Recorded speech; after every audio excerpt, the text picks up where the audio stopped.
Now, to make it easy to present the material, we just organize the world agricultural system into two large types: subsistence agriculture and commercial agriculture. So we have this list to make a comparison between the two types of agriculture.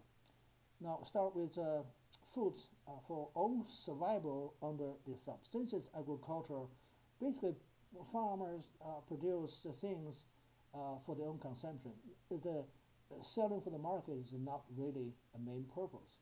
In contrast, under commercial agriculture, most of the products are produced is really for sale to make a profit from marketplace. Then uh, under the subsistence agriculture, they use very traditional technologies and inputs, and based upon the knowledge that are passed down through generations. I learned how to farm from my parents, and my parents learned how to farm from his parents. Through generations, they accumulate this knowledge, and wasn't that get a lot of input from the modern technology, the contemporary farming technology. And here on the commercial agriculture, it's very different. It's capital information intensive. You have a lot of investment into the new technology. You have a lot of information from various kind of a market information. You have institutions that gather information from the market to report to the farmers, and farmers are informed of the market demand, and therefore they adjust their supply conditions. Also, they uh, use more advanced technology and to improve the efficiency of agriculture, because increasing efficiency means that they may get more profit. So they have this incentive to improve their performance. Then come back to subsistence agriculture is in relative isolation. Small farmers, when they produce crops for themselves, there's no need for them to be close to the market, because the purpose is not really produced for the market. So the isolation seems to be more uh, relevant than being close to the market side. In contrast, on the commercial agriculture, because you produce crops for the market, you need to be very closely connect to the broader economy. Therefore, the location of the farms become very important. Not only location, but also in many other ways, the supply and the distribution channel had to be closely related to the broader economy. And that form very clear contrast with isolation under subsistence agriculture. Also, under subsistence agriculture, those countries that are still practice subsistence agriculture tend to have more people who are working in the primary sector. So higher percentage of labor force are still engaged in agriculture. In contrast, in commercial, under commercial agriculture, you tend to see that these are the countries that have more developed, therefore have a very small primary sector. That means that a very small percentage of labor force are still engaged in agriculture. And when it comes down to what countries tend to be associated with subsistence agriculture, a typical simplified statement is that that's very typical for developing countries or LDCs, less developed countries. For the same reason, countries that are typically associated with commercial agriculture tend to be those MDCs, or more developed countries. Yeah. So of course this is a statement that may be a little oversimplified. In the real world, we don't really see a clear division between traditional subsistence agriculture and commercial agriculture. Because even in traditional subsistence agriculture, during some good years, farmers can still have some extra surplus and they can sell to the market so that they can get cash to exchange for some other non-agricultural product that they do not produce.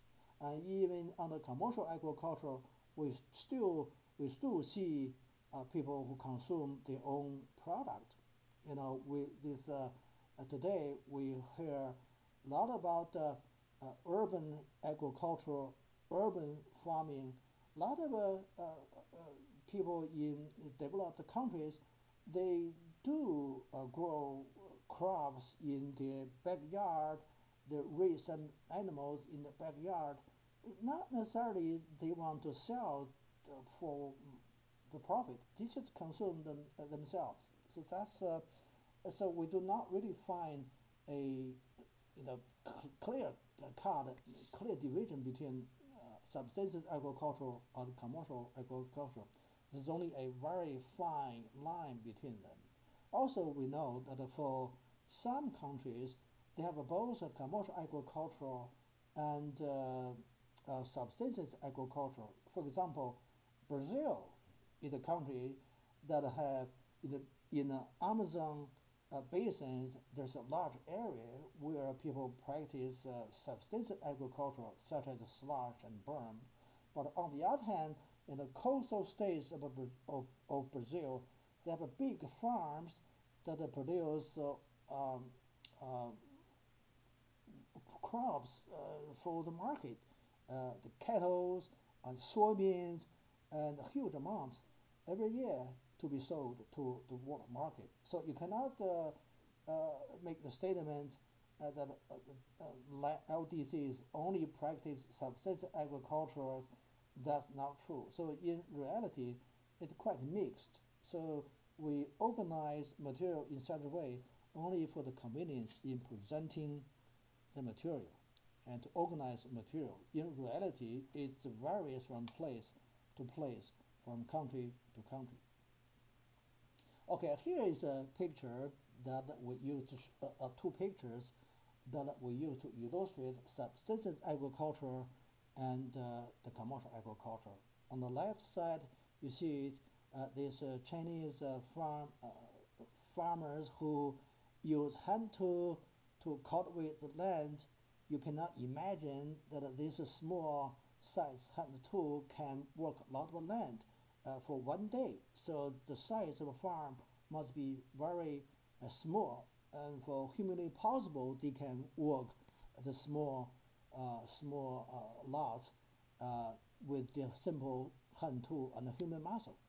On the right side, you see this American farm use big size of combine to work the land. And with that kind of machine, without the hundreds of acres, you cannot imagine that it would be economical to use that kind of machine. So farm size must be very large.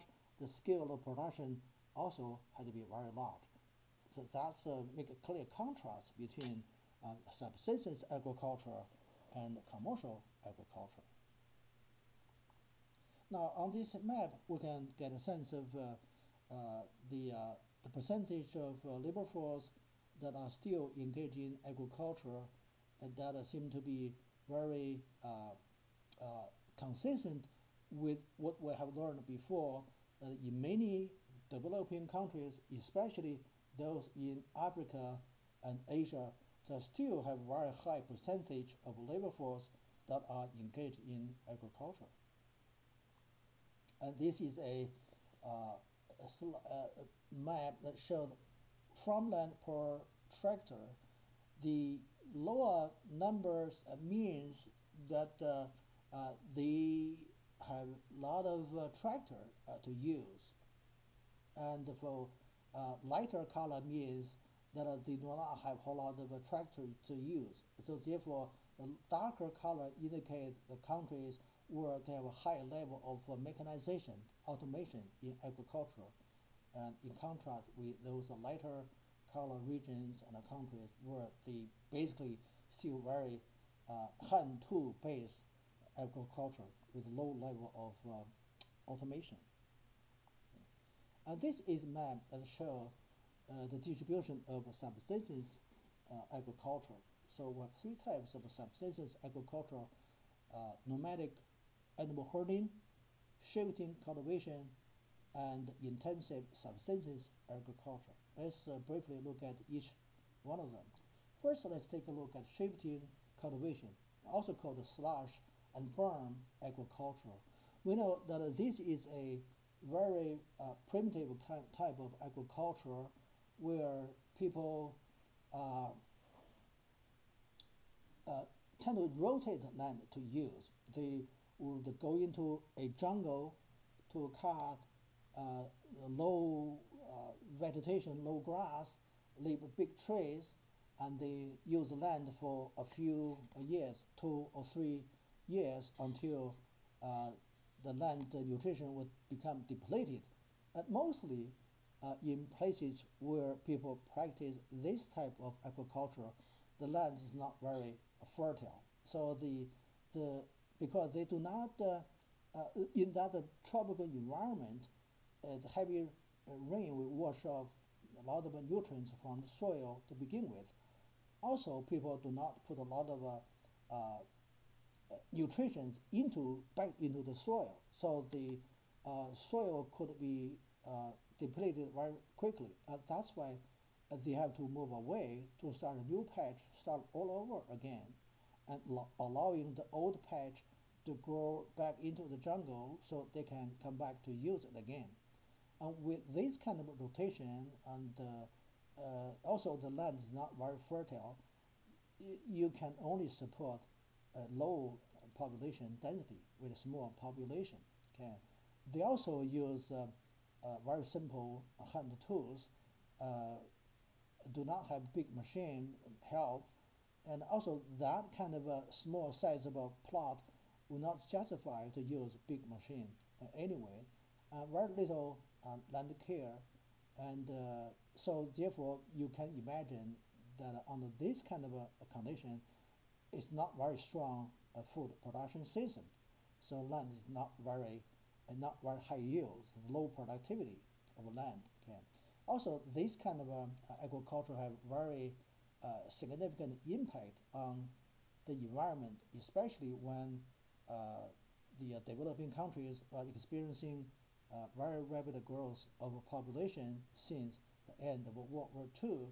Uh, Places where this type of farming is practiced were under the pressure to cultivate more land to support bigger population. Therefore, they would come back to the same patch more often, and that caused the further depletion of the nutrition of the soil, and eventually that also caused erosion of land as well. So this type of a problem tend to be associated with increasing population pressure.